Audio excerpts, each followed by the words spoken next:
layak nggak sih Kota Bogor menyambat sebagai kota pariwisata? Kalau menurut saya sih dengan adanya pergerakan Nusantaranya layak. Layak ya? Layak, dan memang kan kita kaitan sama kunjungan ya, memang destinasi favorit, terutama warga Jabodetabek lah.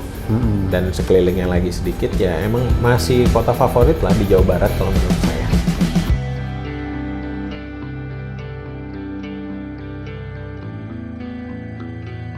Assalamualaikum warahmatullahi wabarakatuh. Salam sehat Tribuners. Kembali lagi berjumpa bersama kami dalam program Bogor Hari Ini. Bogor Hari Ini kita akan bicara yang indah-indah. Kenapa? Karena kita akan talking tentang pariwisata dengan Kang Yuno. Siap. Kang Yuno inilah tokoh muda Kota Bogor yang aktif di bidang pariwisata. Siap. Assalamualaikum Kang Yuno. Waalaikumsalam warahmatullahi Kumaha, Damang? Alhamdulillah Kang. Wah, mantap dari wajahnya sudah melihat sebuah keyakinan bahwa Kota Bogor akan maju di bidang pariwisata. Amin. Bener nggak? Insya Allah, amin. Optimis. Optimisnya nggak? Kang Yuno, Siap.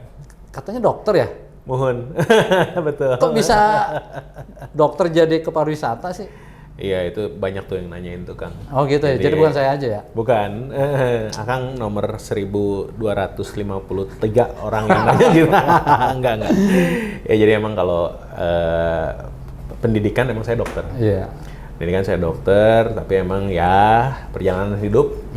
Kalau di bidang perhotelan emang usaha keluarga. Oh gitu. Tadinya usaha keluarga ya, terus udah gitu ya nerusin ya udah akhirnya harus milih. Oke. Milih ya udah milih sini aja deh. Oh jadi Kan tadi yang indah-indah. indah-indah ya? Kan dokter juga indah, ketemu pasiennya indah-indah. Berarti nggak buka praktek nih? Sempet dulu praktek, tapi udah enggak enggak ya? lebih dari 10 tahun saya udah nggak praktek. Waduh, padahal saya mau belajar jadi dokter. Kang Yuno, Siap. orang mengenal Kota Bogor ini adalah kota pariwisata. Menurut Kang Yuno gimana? Iya, memang mungkin karena kecilnya ya, terus Iya. udah gitu infrastrukturnya cuma segitu-segitu aja, terus emang banyak yang datang, kepadatan lalu lintasnya padat, jadi orang bilangnya jadi kayak kota pariwisata. Oh gitu. Padahal Data dukungannya sih memang benar juga, Oh, gitu. misalnya dari pendapatan asli daerahnya. Oke. Kan 3 besarnya tuh selalu ada 3 besarnya elemen pajak dari sektor hotel, restoran, tempat hiburan, Iya. si pajak. Nah, tapi kalau bicara memang kematangan Kota Bogor memang diandalkan dari sisi pariwisata, kalau dari kacamata saya dan teman-teman PHRI dan teman-teman pelaku pariwisata lainnya, kita memang masih belum tergarap maksimal sih Kang. Oke. Masih belum tergarap maksimal karena Artinya? jadi dari satu sisi katakanlah hotel ya, Iya. kita tuh masih sangat bergantung dengan segmen market pemerintah, Oh. yaitu meeting dari kementerian dan lembaga. Oke. Itu menguasai 60%. Makanya weekdays-nya penuh tuh. Oke. Nah, yang weekend memang betul. Itu real Jomplang leisure. Ya, kalau di weekdays memang terisinya tadi Oke. kementerian, lembaga, dan corporate. Iya. Tapi leisure-nya, tourism-nya aslinya itu adanya hanya di Sabtu Minggu, Oke. nggak ada di weekend gitu. Beda kan sama yang kota-kota wisata lainnya kan, yang dari weekdays-nya juga memang terisi Oke. oleh para pelancong atau para turis gitu. Nah, Bogor belum. Belum ya? Dari sisi weekdays belum. Sebelum kita ambil kesimpulan, pengen tanya, banyakan mancanegara apa banyakan lokal sih ke Depok, ke Bogor? Lokal ya? Lokal. Senasional data menunjukkan memang pergerakan wisatawan Nusantara, Wisnus, memang jauh lebih tinggi dan lebih memberikan impact ekonomi. Oke. Makanya dampak gulirannya itu si UMKM-nya tumbuh kan. Oke. Kalau di mancanegara hanya kurang lebih mengisi sekitar 7-8% aja. Kecil ya? Kecil sekali. Kalau itu. Ternyata saya pikir udah booming dengan kebun raya, dengan istana. Ternyata cuma segitu. Iya. Enggak. lah. Tapi yakin bisa. Artinya layak nggak sih Kota Bogor menyambat sebagai kota pariwisata? Kalau menurut saya sih dengan adanya pergerakan Nusantaranya layak. Layak ya? Layak, dan memang kan kita kaitan sama kunjungan ya, memang destinasi favorit, terutama warga Jabodetabek lah. Dan sekelilingnya lagi sedikit ya, emang masih kota favorit lah di Jawa Barat kalau menurut saya. Masih terfavorit? Ya, masih terfavorit layak, meskipun challenge-nya besar juga gitu. Kalau Bangga juga nih saya nih. iya dong. Aing bangga aing. Jadi Kota Bogor terfavorit se-Jawa Barat. Betul ya? Betul, betul. City okupansi kita juga dari sisi hotel tertinggi di Jawa Barat. Oke. Updatingnya apa yang memang menjadi kota Bogor terfavorit di Jawa Barat? Tadi tingkat hunian kamar hotelnya Oke. di Bogor itu paling tinggi dari 27 kota kabupaten lainnya di Jawa Oke. Barat. Jadi city okupansi kita tuh rata-rata di 70%. Oke. Berarti itu mereka tuh kemana sih? Apa cuman hangout aja atau memang ke kebun raya atau kemana? Nah, beruntungnya Bogor tuh adalah karena Bogor itu dikurung sama kabupaten, Kang. Iya. Kalau kita lihat di peta tuh kayak ceplok telur, Bogor kuningnya. Oh. Kota tuh kuningnya. Wah, proteinnya dong. Nah, kabupaten tuh putihnya tuh. Oh ya, lemaknya. Putih proteinnya ya. Gitu. Nah, jadi penginapan orang ngumpul tuh semua di kota, jalan-jalannya memang ke kabupaten karena kan memang destinasi kita kan nggak banyak. Iya. Kalau di kota kan memang cuma punya Kebun Raya, Mulia Harja, Situ Gede, terus sama wisata-wisata air paling. Oke. Hanya itu aja, nggak banyak. Tribuners, tadi disampaikan clue bahwa kota Bogor ternyata memiliki potensi yang luar biasa untuk menjadi kota pariwisata ya. Yes. Apalagi digarap dengan serius ya. Oh iya pasti dong. Nah, dimodalin dengan serius juga. Dimodalin dengan serius ya. Dimodalin dengan Nah, kita kan sebagai tokoh muda nih, apa yang dengan potensi kota Bogor itu apa yang akan dilakukan ke depan kira-kira? Kalau saya ya, secara pribadi memang saya lebih senengnya tuh pembangunan manusianya dulu, Kang. Oh, Kalau menuju ke sana. emang manusianya kenapa sih? Saya Ready. baik-baik aja kayaknya. Maksudnya ready dari sisi jika kota ini dikunjungi banyak orang, Oke. jika kota ini menjadi kota wisata, siap nggak masyarakatnya? Oke. Gitu loh. Jadi kan contoh lah kota-kota wisata lain di Indonesia yang ada gitu loh. Kita bisa bandingkan. Nah saat ini tuh apakah masyarakat Kota Bogor siap? Pertanyaannya. Welcome maksudnya gitu ya? Satu, welcome. Terus yang kedua juga punya effort atau punya semangat untuk bisa melayani. Orang nanya dijawabnya dengan benar, Oh, gitu dengan ya? ramah gitu loh. Berarti mudah-mudahan saya salah nih. Ya. Berarti kalau gitu ada warga kota Bogor pas ditanya jalan, lihat aja Google Map, paling gitu ya. Iya, bisa jadi. atau jawabnya nggak tahu gitu. Iya. Jadi ini buat warga kota Bogor nih jadi masukan nih gitu ya. Ya benar. Ya. Manusia, kalau saya lebih cenderung manusianya. Karena apa? Kalau manusianya udah kebentuk, otomatis industri kebentuk. Oke. Orang akan suka datang, orang akan repeat order, Oke. itu bergulir dan investasi dan sektor usaha pasti akan menuju ke sana, otomatis. Jadi selain orangnya, kira-kira apa lagi yang bisa dikembangkan menuju pariwisata yang sesungguhnya? Oke, selain tadi ya SDM, saya juga ngelihat Bogor nih. Kalau pengalaman saya dari kecil, setahu saya karena om tante saya juga sekolah di institut terkenal Bogor itu gitu. Kita tuh banyak pusat riset-riset di Kota Bogor tuh, Kang. Oke. Dari dulu. Contoh kayak riset karet. Oh iya, sini ya? Iya, riset karet, terus teh, pusat penelitian, semua tanaman tuh ada di kita. Iya, betul. Karena ada emang kampus yang memang sangat favorit dan emang IPB. IPB. Jadi emang itulah kekuatan Kota Bogor, Institut Pertanian Bogor. Nah, saya terpikir juga salah satu ikonnya itu adalah wisata tentang riset. Wisata riset ya? Iya. Oke. Balik-baliknya sih ke sejarah. Iya.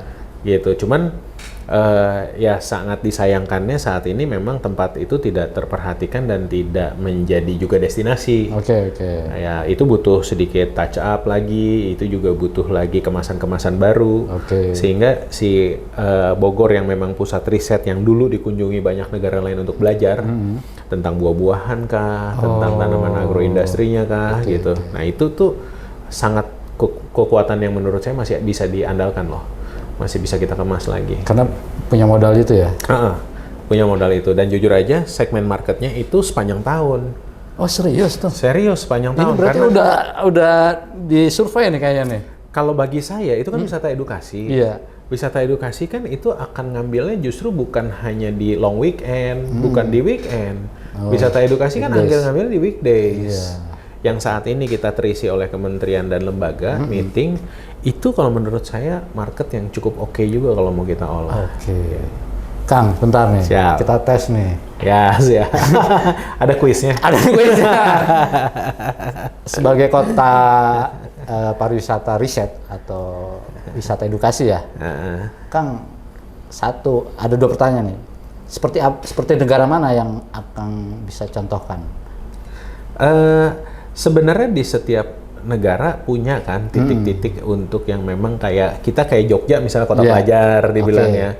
Nah, kayak Amerika misalnya di Boston ada kampus terkenal Harvard. Jadi katanya kalau udah foto di patung apa tuh namanya tuh yang di Harvard University itu di kota Boston, berarti udah ke Boston. Oh. Kan kayak gitu. Nah, kalau menurut saya kita juga punya kekuatan itu gitu loh. Dengan kampus yang udah umurnya puluhan tahun dan sekarang mata kuliahnya udah semakin luas. Iya.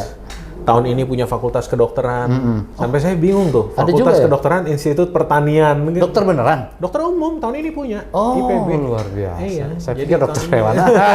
Punya dokter umum manusia. Oke. Iya, jadi itu menurut saya punya kekuatan. Kalau punya contoh ya, saya yakin di setiap negara itu ada contoh-contoh untuk memang yang punya institut atau kampus yang famous. Iya. Dan itu menjadi destinasi favorit. Oh, jadikanlah IPB sebagai tempat riset dan riset yang mungkin bisa mendunia gitu ya. Ya betul. Kalaupun risetnya itu memang ternyata sudah dipindahkan, tapi maksud saya sejarahnya, sejarahnya, ceritanya, itu yang dijual. Dulu tuh Indonesia tuh di zaman Belanda di bidang perkebunan kuat di bidang apa sih? Palawija, ada dokumentasinya, gitu, ada jadi kita dioramanya, flashback lah. ada misalnya sentra karet. Iya. Orang bisa berkunjung ke situ. Iya. Inilah karet pada zaman dulu dan karet pada zaman sekarang. Diolahnya kayak apa sih? Oke. Nah itu tuh ada tuh gitu. Contoh kayak yang Museum Pertanian deh yang punya Kementerian Pertanian. Itu juga kan ada. Nah semacam kayak begitu tapi yang emang IPB punya. Iya. Yang dulu ketika orang-orang datang, saya yakin di IPB juga pasti masih ada lah dokumentasi foto atau video gitu. Nah satu lagi nih. Tadi itu kan 1, sekarang 2 nih. Biar orang paham gitu ya, langsung, oh kayak gini. Kayak gimana sih konsepnya? Secara keseluruhan itu memang jatuhnya adalah paket pariwisata. Oke. Paket pariwisatanya bisa macam-macam pilihannya di Kota Bogor. Ada yang alam, mungkin nanti akan ke Mulia Harja atau ke Setu Gede, atau juga bisa kombinasi sama Botanical Garden, Kebun Raya. Oke. Tapi ada juga yang itu, jadi kayak kampus lain belajar ke situ. Ini sifatnya package, jadi rombongan. Oh. Konsepnya tuh kayak begitu, kayak Jogja lah. Ya. Study tour. Study tour ya. Nah, modelnya kayak begitu konkretnya. Nah itu saya mau jahit tuh hotel, si destinasinya, yang katakanlah jadi kayak museum-museumnya gitu. Terus udah gitu tempat makan, tempat oleh-oleh, bungkus pulang. Oh keren. Keren itu, iya benar. Jadi apa? Kalau bahasa kerennya circular. Iya, circular economic. Circular ekonomi ya. Iya. Dari hilir ke hulu ke hilir. Ya, separoh lah ya. Separoh lah itu. Tapi dengan adanya itu dari sisi UMKM-nya juga kan dari untuk kemasan oleh-oleh kan bisa kebantu untuk dekat gitu. Pemberdayaan Pemberdayaan ya. Meskipun filternya tetap saringannya saringan secara bisnis. Maksudnya kan ya kita bantu, kita punya konsep sosial dengan UMKM, tapi kan quality juga penting. Otomatis ujung-ujungnya kita akan kurasi dan yang paling jadi nilai tambah ekonomi itu kan ketika kurasinya dilakukannya oleh market kan, gitu, bukan oleh dinas. nggak sebutin namanya loh, cuma dinas doang. Dan dinas yang punya binaan UMKM banyak kan? Banyak kan. Tribuners, mungkin Kang Yono punya gagasan bagus ya, tapi kalau tidak ada kolaborasi dari yang punya kewenangan mungkin nggak akan jalan ya. Iya pasti. Jadi memang dimanapun dan siapapun yang akan melakukan, kalau tanpa ada dukungan dari yang punya kewenangan nggak akan jalan ya. Setuju, betul. Tribuners, demikian wawancara kita dengan Kang Yono yang memang indah-indah. Tapi saya udah dijawab belum sih? Soal apa? Ini layak apa enggak sih jadi kota pariwisata Kota Bogor? Layak dong. Oh, layak sangat ya? layak. Oh, iya. Optimis dong. Saya yang lupa. Hidup Bogor. Kirain berubah lagi. Meskipun Bocimi nggak hampir jadinya, Iya. tapi tetap layak Bogor. Mau asieun ke Sukabumi. Siap. Demikian Tribuners, nantikan wawancara berikutnya bersama kami. Jangan kemana-mana. Assalamualaikum warahmatullahi wabarakatuh. Waalaikumsalam. Jangan lupa subscribe ya.